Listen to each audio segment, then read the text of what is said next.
Oi, nessa aula eu vou falar sobre vícios de linguagem. Os vícios de linguagem, eles estão presentes realmente no nosso dia a dia. Então, né, esses engasgos, né, né, isso tudo, né, isso tudo acabam sendo vícios de linguagem, né. Tem muitos outros, com certeza, mas sempre tem algum que você acaba falando mais. Muitas vezes tem pessoas que falam sempre né, e às vezes nem percebem, tá? E é como se essa pessoa estivesse ali sempre pedindo sempre estivesse pedindo uma afirmação, né? Eu acabei de falar e você tem que me confirmar que tá ok o que eu falei, né? Então, né. Tem também o então. Então, você deve ter percebido até agora que eu tenho sim alguns vícios de linguagem, mas pode ter certeza que era bem pior. Como é que a gente acaba com esses vícios de linguagem? Se observando e tentando, quando a gente pensar em falar um vício de linguagem e tal, a gente trocar por outra coisa. O e tal também é uma coisa que era presente demais na minha linguagem aqui e hoje em dia tá bem menos.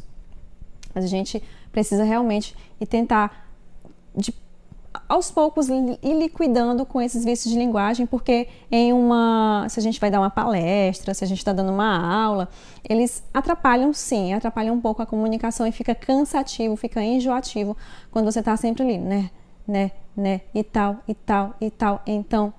então, é chato.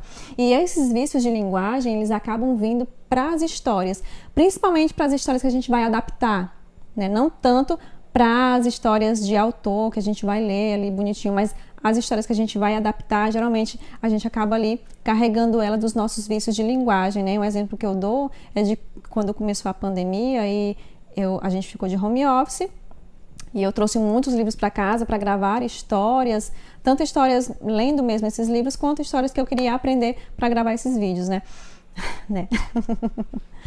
Mas aí nos primeiros vídeos, depois que eu fui assisti-los, eu comecei a perceber o quanto tinha vício de linguagem e eu confesso para vocês que eu fiquei com muita vergonha de assistir aqueles vídeos depois. Eu não consigo mais assistir esses vídeos porque tem muitos vícios de linguagem e eu não gostei, não achei interessante. Então, tente ir aos poucos observando aí quais são os vícios de linguagem que estão mais próximos a você, né? Que estão mais aí dentro do seu dia a dia, da sua comunicação no dia a dia e vai tentando extingui-los. Se não completamente, pelo menos, né, uma boa parte, assim, uns 90%, para que as suas histórias elas fiquem bem mais limpas. A palavra então, muitas vezes nós utilizamos dentro da história porque a gente não encontra um conectivo entre uma frase e a outra. Então a gente coloca esse então isso, então aquilo outro, então foi, então não sei o que, então não sei o que, então não sei o que.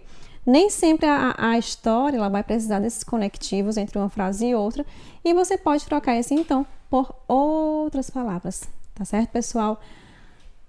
Se você tiver ficado com alguma dúvida, deixa aqui nos comentários. Muito obrigada.